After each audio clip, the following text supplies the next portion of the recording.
இப்போ பார் electric flux through a close surface is independent of size of the surface. Electric flux வந்து எப்படி இருக்க போது? இண்டிபெண்ட். எப்படி நல்லா பாரு, சப்போஸ் இந்த சார்ஜ்லேருந்து சம் 8 லைன் வெளியே போகுதுன்னு வச்சுக்கோ. நம்ம ஆல்ரெடி பார்த்தோம் இந்த மாதிரி ஒரு கான்செப்ட். என்கிட்ட ஒரு சார்ஜ் இருக்குன்னா அது வந்து n நம்பர் ஆஃப் லைன்ஸ் நான் வெளியே வரைஞ்சிக்கலாமா? வரைஞ்சிக்க கூடாதா? 3, 6, 8 லைன் இருக்கா? இப்போ நல்லா பாரு, what is meant by electric flux? What do you mean by electric flux? Basic definition of electric flux ku passing normal number of electric field lines passing. correct ah illaya? ipo nalla paru, இந்த first surface la irundhu evlo electric field line pass agudhu?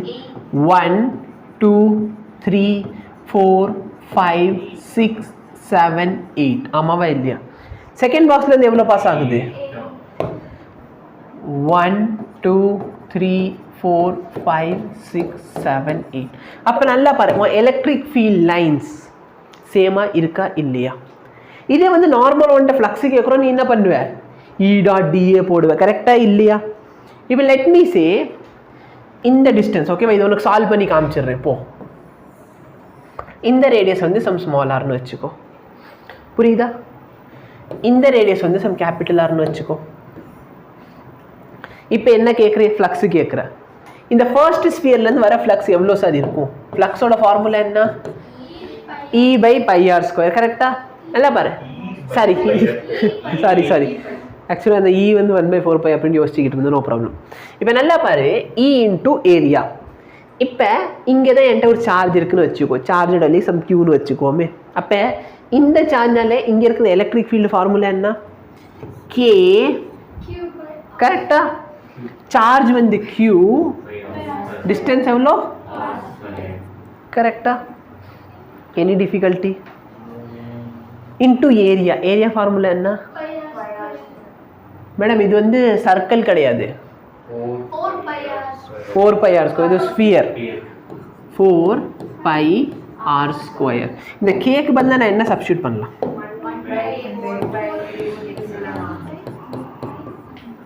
இதான பேசிக் formula. Provided உனக்கு எல்லாமே தெரியணும். கரெக்டாக? இல்லைன்னா இங்கே சும்மா தப்பான ஃபார்முலா போட்டால் வேலை நடக்காது. இப்போ நல்லா பாரு, பெரிய ஸ்பியர் எடுத்துக்கோ. இதோட ரேடியஸ் வந்து சம் கேபிட்டல் ஆர்.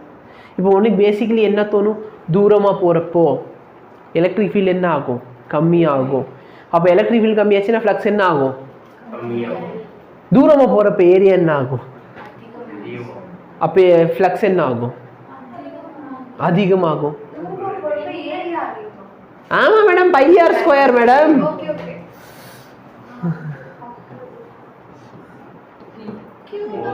ரீசெண்டாக என்டிஏ காரங்களே சந்திச்சியா? இல்லை என்டிஏ நேஷ்னல் டெஸ்டிங் ஏஜென்சி. அவங்க பார்த்தோன்னா ஃபஸ்ட்டு வந்து இந்த நீட் அப்ளிகேஷன் விட்டாங்க பார்த்தியா? நீட் அப்ளிகேஷன் தெளிவாக சொல்லிட்டாங்க. The date for which the correction window will be open will be inform to you shortly அப்படின்னு சொல்லி அந்த இதில் போட்டிருக்கு. அடுத்து ஒரு 2-3 நாளைக்கு அப்புறம் ஒரு இது விடுறான்,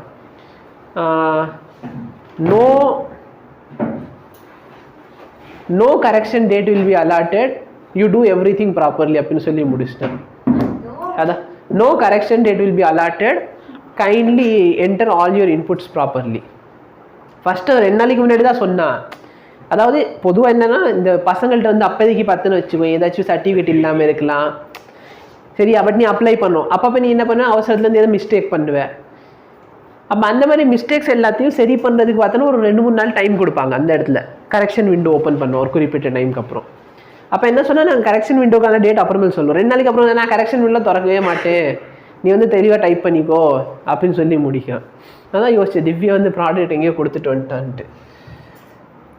இப்போ நல்லா பாரு, இந்த சார்ஜ்னால 6 டிஸ்டன்ஸில் இருக்கிற எலக்ட்ரிக் ஃபீல்டு பார்த்தேன்னா இதுவா? ஏரியா எவ்வளோ இருக்கும்? கரெக்டாக இல்லையா? இதுதானே ஃப்ளக்ஸு.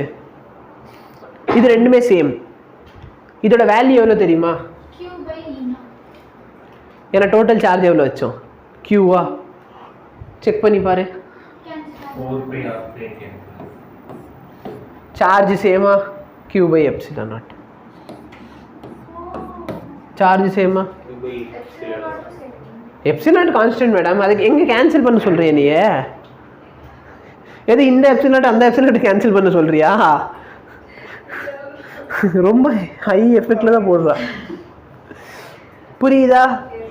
அப்ப நல்லா பாரு, பெரிய சர்ஃபேஸ் எடுத்தாலும் சரி சின்ன சர்ஃபேஸ் எடுத்தாலும் சரி ஃப்ளக்ஸை வந்து நான் பேசிக்லி கண்டுபிடிக்கிறதுக்கு இவ்வளோ பெரிய ஃபார்முலா யூஸ் பண்ணணும். ஆமாவா இல்லையா? ஆனால் காஸ் என்ன சொன்னார், இங்கே வா தம்பி ஏன் கஷ்டப்படுற, டோட்டல் சார்ஜ் எவ்வளோ கியூ எப்சிலான் டிவைட் பண்ணு. இல்லை சார் ஏரியா வந்து பெருசாக இருக்கு, நான் சொல்கிறது மட்டும் நீ கேளு சரியா? சார்ஜ் எவ்வளோ கியூ, ஏரியா எவ்வளோ தேவையில்லை. சரி இல்லை சார் ரெண்டு அடிச்சு கொடு. புரியுதா? டிஃப்ரென்ஸ் இருக்கா ரெண்டுத்துக்கும்? நீ வந்து இங்கே பார்த்தீங்கன்னா சார் ஏரியாவை பொறுத்து மாறும் சார், டிஸ்டன்ஸ் இருக்குது சார், அது வேணாண்டா. சார்ஜ் எவ்வளோ கியூ எப்சிலான் நாட்டில் டிவைட் பண்ண ஆன்சர் வந்துருச்சா? அப்போ இங்கே என்ன வருது, இங்கே என்ன வருது, எனி டிஃபிகல்ட்டி? சரி இப்போ பார், electric flux through a closed surface is independent of the shape. It is independent of the shape. என்ன ஷேப் கொடுத்தாலும் சரி, if charge is same flux is same. புரியுதா? இஃப் சார்ஜ் இஸ் சேம், சும்மா போய் நம்ம சித்தப்பா டார்ச்சர் பண்ணக்கூடாது. ஓகேவா?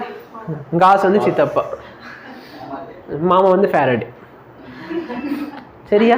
ஃபேரடேக்கு பொண்ணு இல்லை. யாரு? காசா?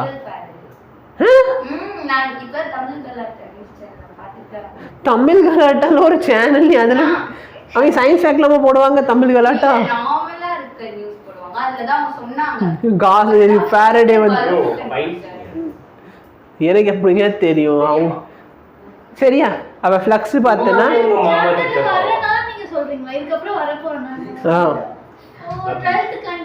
ஆமா. சரியா? அப்ப நல்லா ஞாபகம் வச்சுக்கோ, சார்ஜ் சேமா இருந்தா போதும். சரியா? நீ எப்படி வேணாலும் இருந்துக்கோ, சார்ஜ் சேமா அப்ப ஃப்ளக்ஸ் சேம். சரியா? நீ எப்படி வேணாலும் படிச்சுக்கோ, கிளாஸ் சேமா உன் ஃபீஸ் சேம். சரியா? ஃபீஸ் கட்டாதான் கட்டிடு. இப்ப நல்லா பாரு, நம்ம இதுக்கு முன்னாடி ஒரு ஃபார்முலா பார்த்தோம். என்ன அப்படின்னா, சப்போஸ் எனக்கு இதான் பாசிட்டிவ் சார்ஜ்னு வச்சுக்கோ, அப்ப எலக்ட்ரிக் ஃபீல்ட் எப்படி போகும்? இப்படி போகுமா? கரெக்டா இல்லையா?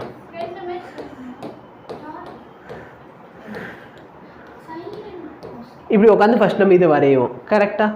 இப்போ நல்லா பாரு, இந்த இடத்துல உட்காந்து ஃப்ளக்ஸை கண்டுபிடிச்சேன்னா நல்லா பாரு, electric field outward, area vector outward. அப்போ காஸ் 0, காஸ் 0ன்னு சொன்னால் வேல்யூ 1. அப்போ இங்கே பார்த்தனா E into A, electric field எவ்வளோ 1/4π epsilon naught Q by sum R². Area பார்த்தனா 4π R². எல்லாமே கேன்சல் ஆயிடுச்சுன்னா plus Q by epsilon naught வருமா? கரெக்டா இல்லையா? இது ஃப்ளக்ஸ். நெகட்டிவ் சார்ஜுக்கு எலக்ட்ரிக் ஃபீல்ட் இன்வர்டா? அப்ப நல்லா பாரு, ஏரியல் வெக்டர் அவுட்வர்ட், இது இன்வர்ட். ஆமாவா இல்லையா? அப்போ உன் ஃப்ளக்ஸ் எவ்வளோ? இதை உட்காந்து நம்ம டிரைவ் பண்ணோம். ஏன்னா இதுக்கு நல்ல ஆங்கிள் 180 டிகிரி. காசு என்ன சொல்றாரு, சார்ஜ் பாசிட்டிவ்னா பாசிட்டிவ் போடு, நெகட்டிவ்னா நெகட்டிவ் போடு, வேலை முடிஞ்சா. புரியுதா? இது நம்ம ஆல்ரெடி பார்த்தோமா, if the electric field are going outward positive. அப்போ அவுட்வர்ட் போதுன்னா என்ன அர்த்தம்? ஏதோ ஒரு பாசிட்டிவ் சார்ஜ் இருக்குன்னு அர்த்தம். இன்வர்ட் வருதுன்னா என்ன அர்த்தம்? Negative charge. அப்போ நீ உட்காந்து அங்கே டைரக்ஷன் இது 180, காசு 180 1 0, அது வேற டவுட் வந்து. கரெக்டா? காசு என்ன சொல்ற, பாசிட்டிவ்னா பாசிட்டிவ் போடு, நெகட்டிவ்னா நெகட்டிவ். எலக்ட்ரிக் ஃபீல்ட் வருதா இல்லையா? எஸ். அப்போ நான் இதுலேருந்து என்ன ஓகே, இதுலேருந்து நான் என்ன கன்க்ளூட் பண்ணலன்னா, பாசிட்டிவ் ஃப்ளக்ஸ்னா அவுட்வர்ட், நெகட்டிவ் ஃப்ளக்ஸ்னா உனக்கு உடனே ஒரு மனசு சந்தேகம் வரும். நான் இவ்வளோ நாள் நடத்துகிறப்போ கரெக்டா எலக்ட்ரிக் ஃபீல்ட் நடத்துகிறப்ப சார்ஜில் வந்து பாசிட்டிவ் நெகட்டிவ் போடாதுன்னு சொன்னேன். கரெக்டா இல்லையா? இப்போ ஏன் போட சொல்கிறேன்? இல்லை, காஸ் கரெக்டாக இருக்கலாம், பட் நான் அவரை விட கரெக்டாக இருப்பேன். சரியா? அது வெக்டர் குவான்டிட்டி, ஃபை என்ன குவான்டிட்டி? Scalar quantity. அப்போ சார்ஜ் சொல்லவே இல்லை. நான் வந்து எங்கேயாச்சும் எனக்கு இப்போ கூட ஒன்று கேட்டு போல ஏசப்பா கூட நான் போயிடுறேன். இல்லை நம்ப வேண்டாம், நீ என்னை நம்ப என்ன பண்ண போற? A vector dot B vector scalar ப்ராடக்டா? அப்போ வர ஆன்சர் ஸ்கேலார் வரும். இங்கே எங்கேயாச்சும் நான் வெக்டார் போட்டிருக்கேன்னா ஃப்ளக்ஸுக்கு அப்பயாச்சும் நீ யோசிக்க வேண்டாமா? இங்கே பாரு, ஃபீல்டு வெக்டர் போட்டிருக்கேனா, இங்கே போடலை, அப்பயாச்சும் நீ கேட்க வேணாமா? அப்போ நல்லா ஞாபகம் வச்சுக்கோ, எப்பயுமே நான் வந்து ஒரு ஸ்கேலர் குவான்டிட்டி சப்ஸ்டியூட் பண்ண போகிறேன்னா சார்ஜ் சைனோட போடு. வெக்டர் குவான்டிட்டி போட போகிறேன்னா அந்த மைனஸ் ப்ளஸ் வந்து எதை ரெப்ரசென்ட் பண்ண போகுது? டைரக்ஷன். புரியுதா? இப்போ பாரு, சார்ஜை வந்து நான் டிஃப்ரெண்ட் பொசிஷனில் வைக்க போகிறேன். ஓகேவா? இங்கே வைக்கிறேன். நல்லா பாரு, எப்படி உனக்கு ரே டயக்ராம் இருக்குன்னா இங்கேருந்து எலக்ட்ரிக் ஃபீல்ட் இப்படி போகுமா, இந்த சைடு எப்படி இருக்க போகுது? கரெக்டா இல்லையா? Something like this. அப்போ இதோ உட்காந்து கண்டுபிடிக்கிறதுல ஆவாத வேலைகள். கரெக்டா இல்லையா? ஏன்னா டிஸ்டன்ஸ் பார்த்தோன்னா இஷ்டத்துக்கு சேஞ்ச் ஆகும், நம்மளுக்கு இன்டகிரேஷன் பண்ண தெரியாது. சென்டரில் இருந்தாலும் அதுக்கேற்ற மாதிரி ஒரு ஃபீல்டு. புரியுதா? ஆனால் காஸ் என்ன சொல்கிறாரு? ஃப்ளக்ஸ் தானே வேணும். சார்ஜ் எவ்வளோ? Q by epsilon naught. Answer முடிஞ்சு. புரியுதா?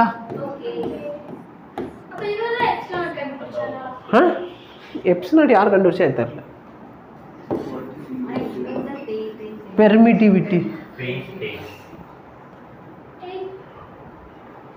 The closed surface is also called Gaussian surface.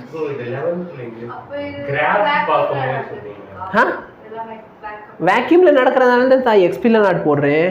Suppose ஏதாச்சும் மீடியம் இருக்குன்னா என்னது? Epsilon naught epsilon R.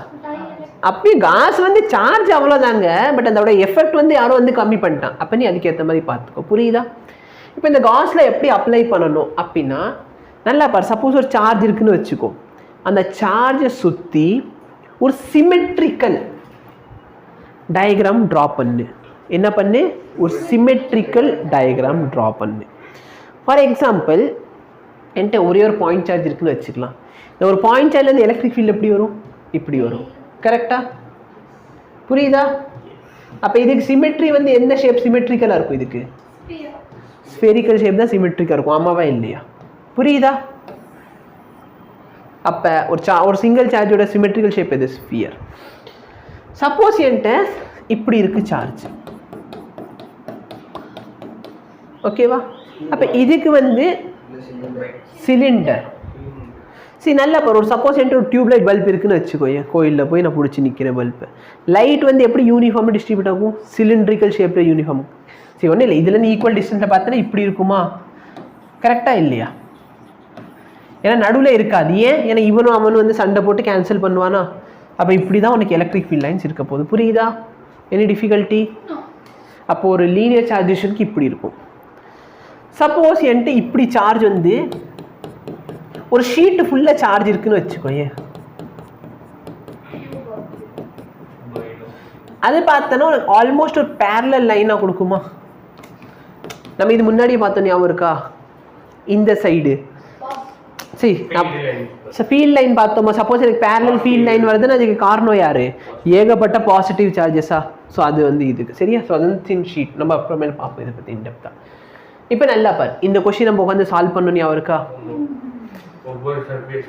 Flux கேட்குறான், டோட்டல் ஃப்ளக்ஸ் தானே கேட்குறான். காஸ் என்ன சொல்கிறாரு? டோட்டல் சார்ஜ் இருக்கா? எங்கேயாவது சார்ஜ் இருக்கா? சார்ஜ் உள்ளுக்குள்ளே இருக்கா? ஸ்பியருக்குள்ளே எங்கேயாச்சும் சார்ஜ் இருக்கா? இல்லை. டோட்டல் இதே தான் வந்துச்சுன்னு செக் பண்ணு. வந்துச்சா? இந்த ஸ்பியர் எடுத்துக்கோ. டோட்டல் சார்ஜ் ஏதாச்சும் இருக்கா? சார்ஜ் வெளியே இருக்கட்டுமே, வெளியில் இருக்கிற சார்ஜ் வந்து ஏதாச்சும் ஒரு வேல்யூவை கிரியேட் பண்ணுதுன்னா உள்ளே வரவும் செய்யும், வெளியே போகவும் செய்யும். ஆனால் எனக்கு என்ன வேணும்? ஒன்று உள்ளே வரணும், இல்லைன்னா வெளியே போயிடணும். புரியுதா? இப்போ நம்ம சப்போஸ் என்ற ஒரு சர்ஃபேஸ் இருக்கும், உள்ளுக்குள்ளே மட்டும் சார்ஜ் இருக்குன்னு வச்சுக்கோங்க, எலக்ட்ரிக் ஃபீல்ட் எல்லாம் வெளியே போகும். இல்லை சப்போஸ் என்ற ஒரு நெகட்டிவ் சார்ஜ் இருக்குன்னு எலக்ட்ரிக் ஃபீல்ட் அப்போ ஒன்று உள்ளே வரணும், இல்லை வெளியே போகணும். அப்போ தானே number of electric field line pass ஆகி போகுது. கரெக்டா இல்லையா? இது நான் உள்ள 10 வருது, வெளியே 10 போகுது. புரியுதா? அப்ப இங்க சார்ஜ் ஏதாச்சும் இருக்கா? அப்ப ஃப்ளக்ஸ் எவ்வளோ? இப்ப பாரு, a charge Q is enclosed by a Gaussian spherical surface of radius r. If the radius is doubled, அப்ப electric flux என்ன ஆகும்? சரி, நல்லா பார்த்தோன்னா பேசிக்கலி நம்ம ஃப்ளக்ஸ் வேணுமா? ஃப்ளக்ஸுக்கு என்ன பண்ணுவேன்? இது ஆக்சுவலாக பார்த்தோன்னா எலக்ட்ரோமேக்னெட்டிக் தியரி 6th செமஸ்டர் பேப்பரில் இருக்கும். சரியா? எலக்ட்ரோமேக்னெட்டிக் தியரி 6th யூஜியில் 5th செமஸ்டர் பேப்பர். என் பக்கத்தில் இருப்பேன். இதே கதை நான் போன வருஷமும் சொல்லியிருக்கேன், எனக்கு ஞாபகம் இருக்குது. அவன் பார்த்தீங்கன்னா கிருபாகரன் என் ஜூனியர், பால் பேட்மிண்டன் என் கூட தான் விளையாடுவான். அவன் உட்காந்துருக்கான். 6 மார்க் கொஸ்டின். சரியா, மேம் இந்த கொஸ்டின் கொடுத்துட்டு வில் பி டேஷ் ஒரு 6 மார்க் கொஸ்டினில் தூக்கி கொடுத்துட்டாங்க. சரியா, ஏன்னா இது வந்து ஜேகே சாரும் நித்யானந்த் மேம் பண்ணுவாங்க. அதே மாதிரி ராஜ்மோகன் சார்னு ஒரு சார் இருப்பார், அவரும் இதெல்லாம் பண்ணுவார்.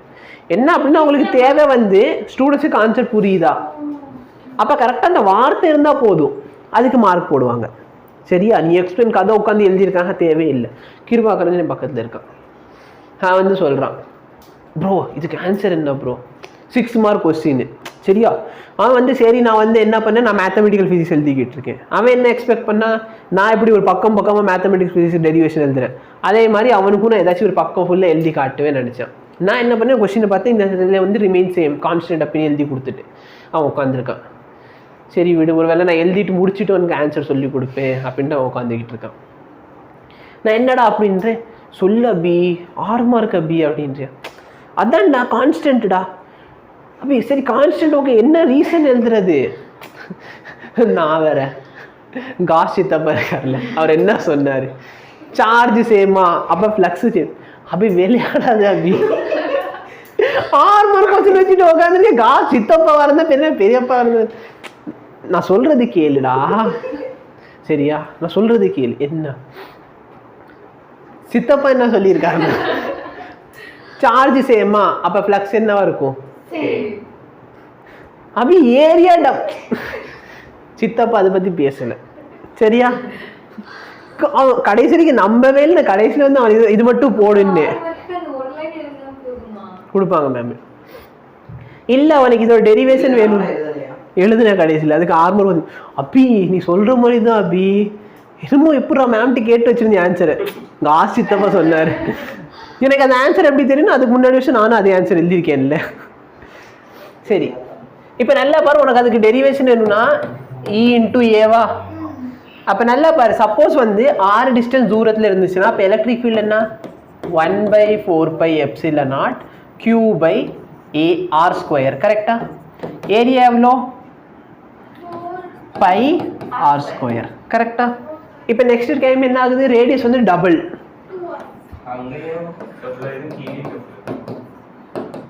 1/4πε0 Q/2r² into 4π2r². நல்லா பாரு, இங்கே Q/ε0, இங்கேயும் இல்லைன்னா ஸ்ட்ரெயிட்டாக பாரு, சார்ஜில் ஏதாச்சும் சேஞ்ச் இருக்கா, அப்போ ரூலில் சேஞ்ச் இல்லை. ஃப்ளக்ஸ் என்ன முடிஞ்சா, புரியுதா. சரி, ஈவன் உனக்கு லாஜிக்கலாக தோணலாம், என்னது நான் சப்போஸ் ரேடியஸ் பழக்கிட்டேன்னா ஏரியா பெருசு, அப்போ லாஜிக்கலாக பார்த்தா எலக்ட்ரிக் ஃப்ளக்ஸ் அதிகமாகணும். But what is electric flux, number of electric field line passing. அப்போ இந்த ஸ்பியர்லேருந்து 8 லைன் போகுதுன்னு சொன்னால் கரெக்டா, நான் பெரிய ஸ்பியர் வரைஞ்சாலும் அதுலேருந்து 8 லைன் தானங்க வெளியே போகும், லாஜிக்காக இல்லையா, புரியுதா. எலக்ட்ரிக் ஃபீல்டோட இன்டென்சிட்டி கம்மியாகும், அப்போ ஏரியா இன்க்ரீஸ் ஆகும். எலக்ட்ரிக் ஃபீல்ட் இன்டென்சிட்டி எவ்வளோ டைம் கம்மியாகுது, ஏரியா அவ்வளோ டைம் இன்க்ரீஸ் ஆகும். கரெக்டா, இப்போ இது 3 டைம் கம்மியாகுதுன்னா அது 3 டைம் இன்க்ரீஸ், 3 கேன்சல் ஆயிரும். கரெக்டா இல்லையா.